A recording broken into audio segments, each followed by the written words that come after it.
안녕하세요. 저는 올해 30살 여자입니다.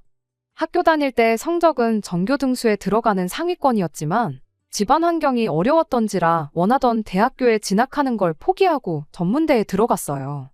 2년 짧은 대학 생활하면서 아르바이트도 쉬어본 적이 없었습니다. 제 학비랑 생활비 전부 다 제가 벌어서 했고 졸업하자마자 한 달도 쉬어보지 못하고 곧바로 취직을 했어요. 제 입으로 이런 말 하기는 뭐하지만 제 또래의 그 누구와 비교해도 정말 그 누구보다 더 열심히 살아왔다고 스스로 자부할 수 있습니다. 아르바이트로 돈을 벌긴 했지만 회사에서 주는 월급과 알바비는 액수부터 차이가 나더라고요. 이미 저축하는 습관이 몸에 배어 있었다 보니 취직 3년 차가 되었을 때는 그럴듯한 목돈이 모여 있었습니다. 집안 형편이 어려웠지만 제가 생활비를 보태던가 할 필요는 없었습니다. 저희 부모님이 항상 저한테 미안한 마음을 가지고 계셨고 저한테서는 1,000원 한 장도 도움받을 생각 없다고 딱 못을 박아 두셨거든요. 공부를 곧잘 했던 저였다 보니 4년제 진학 포기하고 전문대에 들어간 것도 가서도 학비며 생활비며 제 스스로 벌게 만들었던 게 내내 마음에 걸리셨다나 봐요. 아무튼 금전적으로 여유가 생기다 보니 저도 못다한 공부를 다시 해보고 싶은 생각도 있었어요. 3년 모은 돈에 1년만 더 바짝 벌고 모아서 그걸 자본금으로 아르바이트랑 병행하면서 하면 못할 것도 없겠다 싶었습니다. 그러다 회사에서 친하게 지내던 선배가 그럴 바에 차라리 그 돈으로 투자를 하는 게 어떻냐고 제안을 하더라고요. 제가 회사에서 평판도 좋고 하니 4년 더 공부해서 새 직장 찾아가는 것보다 경력을 이어가는 편이 더 나을 거라면서요. 여러모로 고민을 해봤는데 결국 선배의 제안에 따르기로 했습니다. 제가 4년제를 졸업했다고 쳐도 지금보다 더 조건이 좋은 직장을 갖게 되리란 보장은 없었으니까요. 그 뒤로 그 직장 선배와 퇴근 후에 여기저기 강연 같은 걸 들으러 다니곤 했는데 그때 부동산에 관심이 생겨서 그쪽으로 열심히 공부했고 반년 뒤에는 아파트를 하나 매매하게 되었습니다.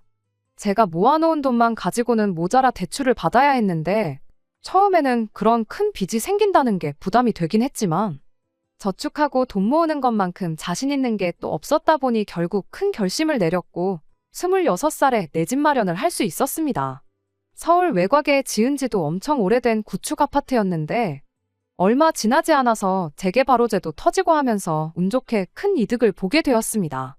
자신감이 생기니까 좀 더 공격적으로 투자를 해보고 싶은 욕심이 생기더라고요. 저랑 같이 투자를 시작했던 선배도 같은 아파트를 매매했었죠. 저는 당장 이 집을 팔아서 더 공격적으로 투자를 하겠다고 했는데 선배는 소 뒷걸음에 쥐잡은 격 아니겠냐며 저를 말렸었죠. 그 조언을 듣지 않고 저는 곧바로 아파트를 팔아버렸고 그 뒤로는 소액일지라도 가치가 있는 투자라고 생각되면 잃어봐야 본전이다라는 생각으로 여기저기에 투자를 하기 시작했습니다. 큰 돈을 벌었지만 직장은 계속 다니고 있었고 돈 벌었다고 자만하지 않고 첫 월급 받고 펑펑 울었던 그때를 생각하며 여전히 월급의 대부분을 저축해서 모이는 족족이 재테크를 했습니다. 그랬더니 어느 순간 제 통장에 5억이라는 큰 돈이 만들어져 있었습니다. 아쉬운 게 있다면 맨 처음 매매했던 아파트 그 집이 확인해보니 지금 시세가 6억이더라고요. 사실상 아무것도 안 하고 쥐고만 있던 선배랑 4년 동안 죽을 똥 살 똥 맘 졸려가며 돈 굴리던 저랑 비교하면 결과물은 똑같은 거나 마찬가지죠. 하지만 그동안의 경험이 다 피와 살이 되었을 테고 앞으로의 제 인생에 큰 밑거름이 될 거라고 생각하면 같은 5억이라고 해도 그 가치가 다르다고 생각하고 있습니다.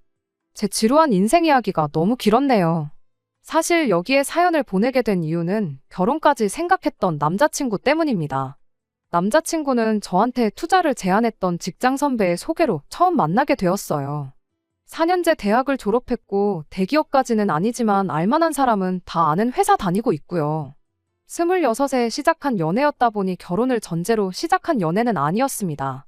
성격적인 부분이나 여러모로 맞는 게 많아서 계속 연애를 해오다 보니 어느덧 제 나이는 30이 되었고 남자친구는 33살이 되었지요. 만나온 기간이 길다 보니 결혼 이야기가 나와도 진작에 나왔어야 할 나이였는데 몇 달 전까지는 둘 사이에 그런 이야기를 주고받은 적이 한 번도 없었습니다. 애초에 남자친구가 연애 초반 때부터 자기는 딱히 결혼 생각이 없다고 말을 했었거든요. 나이 한 40쯤 돼서 그때 가서 결혼이 필요하겠다는 생각이 들면 그때 해도 늦지 않다는 식으로 입버릇처럼 말을 했어요. 남자는 혼자 벌어서 혼자 쓰면 월급 200만 원만 벌어도 하고 싶은 거 다 하고 살 수 있는데 결혼하면 그게 안 된다는 걸 가장 큰 이유로 들었었어요. 남자친구가 그 말을 꺼냈던 당시에도 저 역시 결혼 생각이 없던 건 마찬가지였다 보니 그런 남자친구를 크게 신경 쓰지 않았습니다. 저도 그때 당시에는 재테크 공부하면서 조금씩 투자한 내 돈이 불어나는 걸 보는 것만큼 재미있는 게 또 없었기도 했고요. 그러다 몇 달 전 결혼 생각이 없다고 노래를 부르던 남자친구가 뜬금없이 이제는 정착해서 살고 싶다며 결혼 이야기를 먼저 꺼내왔습니다. 아무래도 만나온 기간이 길었다 보니 둘 다 결혼을 전제로 하던 연애가 아니었음에도 불구하고 남자친구의 그 말 한마디가 나온 뒤부터는 자연스럽게 오가게 되었어요. 사람 생각이라는 게 언제든지 바뀔 수 있는 거라고 생각했으니까요. 남자친구도 살다 보니 생각이 바뀌었구나 싶었을 뿐이었습니다. 이러나 저러나 4년 넘게 만나왔고 만나는 동안 크게 속썩이거나 했던 적도 없던 사람이니 결혼하게 되면 당연히 연애할 때랑 똑같이 무난하고 행복하게 잘 살 수 있을 거라고 생각해서 남자친구의 청혼을 받아들였습니다. 본격적으로 결혼 이야기가 오가던 와중에 남자친구네 집안 형편도 저희 집과 다를 것 없이 어려운 사정이라는 걸 알게 되었습니다. 남자친구는 홀어머니 밑에서 여동생이랑 같이 살고 있었습니다. 아버지는 돌아가신 건 아니고 어릴 적에 연락이 두절돼서 여태껏 생사도 모르고 지내고 있다는 사실을 알려줬어요. 제가 학업을 포기하고 돈을 벌기 위해 전문대를 선택했을 때 남자친구는 어려운 형편의 빚을 지는 걸 감안해서라도 4년제 대학을 진학해서 좋은 회사를 목표했던 거였죠. 누가 맞고 누가 틀리고를 운운하는 건 절대 아닙니다. 어쨌든 남자친구는 목표했던 대로 좋은 회사 들어가는데 성공했고 남 부러울 것 없는 높은 연봉 받으며 혼자 잘 살고 있었으니까요. 제가 재테크로 큰 돈을 벌지 못했다면 당연히 4년제 대학을 포기한 제 인생을 후회하고 있을지도 모르는 일이었을 거라 생각했고 어려운 집안 형편에도 보란듯이 잘 살고 있는 저희 두 사람이 결혼을 하면 분명히 더 잘 살 수 있겠구나 막연하게 그렇게 생각을 하기도 했습니다. 그런데 충격적인 사실을 하나 알게 되었습니다. 앞자리 숫자가 두 자리나 다를 정도로 차이나던 남자친구의 연봉이 사실은 실속이 하나도 없는 숫자에 불과하다는 사실을 말이죠. 연봉을 저한테 속였던 건 아니었어요. 까놓고 보니 모아놓은 돈이 거의 없다시피 한 상황이었거든요. 회사는 저를 만나기 전부터 다니고 있었고 연애도 4년을 함께 해왔는데 그 긴 시간 동안 1년에 1,000만 원도 저금을 안 했더라고요.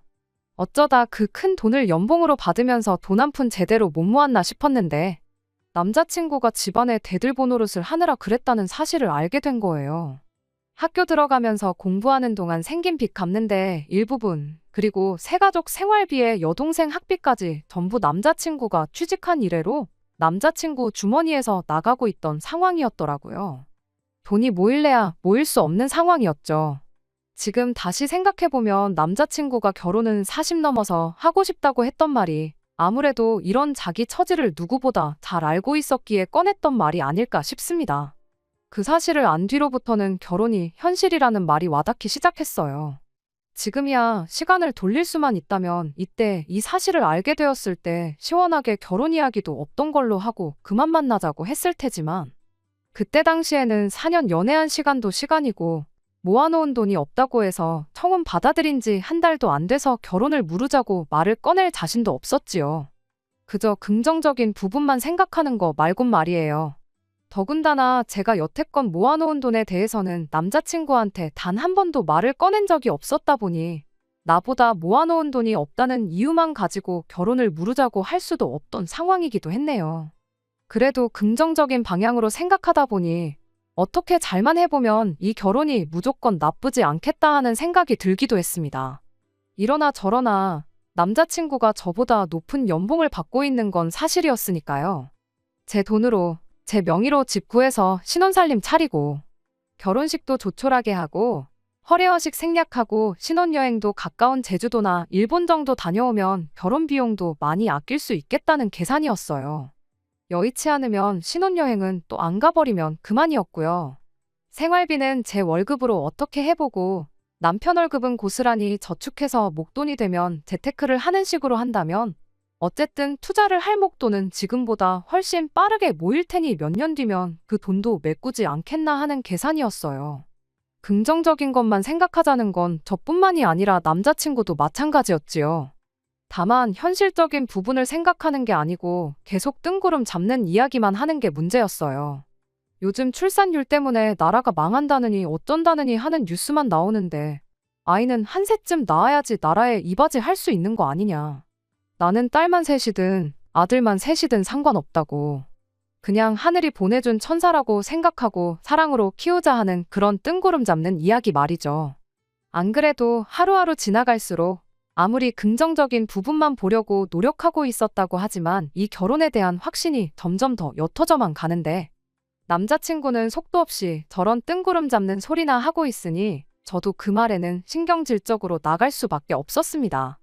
출산율 때문에 나라가 어렵다는 건 알겠는데 암만 나라에서 지원을 잘해준다고 해도 애들이 혼자 크는 건 아니지 않느냐고. 당장 모아놓은 돈도 없는데 집도절도 없이 애들만 낳아서 뭐하냐고요. 지금 상황이면 결혼하고 나서도 맞벌이는 선택이 아니라 필수인 상황인데 현실적으로 도움이 되는 생각 좀 했으면 좋겠다고 남자친구한테 타일러 말했어요. 제 말에 남자친구는 누가 그런 현실적인 거 생각 안 해본 줄 아냐며 반박을 하더라고요. 당연히 결혼하면 맞벌이 유지할 생각이라고. 그리고 애가 지 혼자 크는 거 아닌 거 누가 모르겠냐며 자기도 다 생각이 있어서 꺼낸 이야기라고 하더군요. 그 순간에는 저도 잠깐 반성했어요. 결혼 이야기 오가던 와중에 남자친구가 모아놓은 돈이 하나도 없다는 사실을 알고는 제가 모아놓은 돈이 얼마나 있는지 말을 안 해줬기도 했고, 남자친구는 모아놓은 돈이 부족한 와중에도 저랑 행복한 미래를 그리려고 노력 중인데 남자친구는 모르고 저만 알고 있는 사실을 가지고 혼자 전전긍긍했던 저였으니 말이에요. 그래서 남자친구한테 앞으로 계획이 어떻게 되는지 알고 싶다고 말해달라고 했어요. 그 계획에 따라서 저는 제 돈 5억의 존재를 사실대로 말해주고 더 현실적인 계획을 잘 세워서 앞으로 행복하게 잘 살아보자고 할 계획이었는데, 결론부터 말하자면 남자친구의 장대한 그 계획 덕분에 결혼 뒤집어 엎어버리는 건 물론이고 평생 모르는 사람으로 지내자고 잔인하게 이별 선언하고 뒤돌아 나왔습니다. 남자친구는 집 문제부터 이야기를 꺼냈어요. 결혼하면 일단 지금 자기가 어머니랑 여동생과 같이 살고 있는 집에 신혼살림을 차리자고 하더군요. 일단 거기서 살면서 돈을 모으자고 하는 소리였죠. 남자친구네는 거실 딸린 방 2개짜리 17평 아파트에 방 2개는 각각 어머님이랑 여동생이 쓰고 있는 상황이었어요. 남자친구는 거실에 침대 놓고 파티션 같은 걸로 가벽을 세워서 거실을 방처럼 쓰고 있었다고 합니다.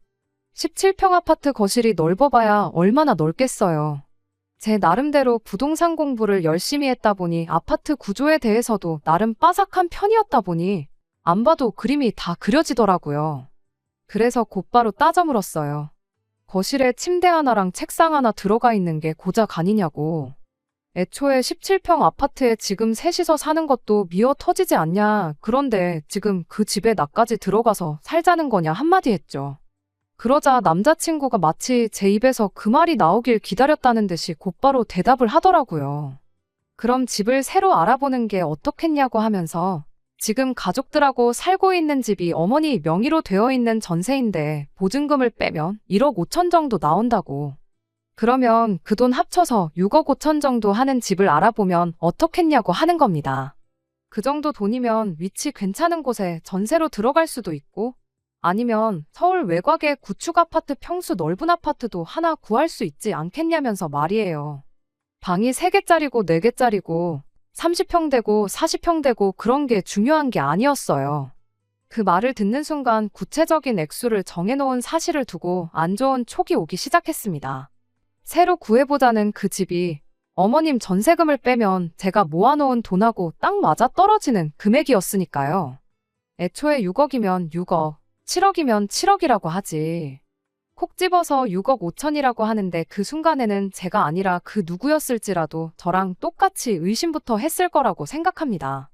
그래도 속단은 하지 말자는 생각에 남자친구한테 떠보듯이 이야기를 꺼냈어요. 그런데 왜 자꾸 가족들하고 같이 살 생각만 하느냐 먼저 물어봤죠. 남자친구는 육아 때문에 그렇다고 대답을 하더군요. 아이 태어나면 어머니한테 아이를 봐달라고 할 것이고 그러면 맞벌이도 계속 할 수 있지 않겠냐며 무조건 어머니랑 같이 사는 게 이득이라고 저를 설득하려 들었습니다. 동생은 졸업하고 취직하면 독립해 나갈 건데 그때까지만 같이 살게 해주자고 했고요. 그래서 저도 당장 태어나지도 않을 아이를 가지고 그러지 말고 아니면 차라리 단칸방에 월세로 시작해보는 건 어떠냐고 물어봤죠. 어차피 거실에 가벽 세우고 신혼생활 할 생각이 있었으면 단칸방에서 시작하는 건 어떠냐 하고 물었는데 남자친구는 5억이나 있는데 왜 단칸방 이야기를 하냐고 대답을 하더니 자기도 아차 싶었는지 낭패다 하는 표정을 짓더군요.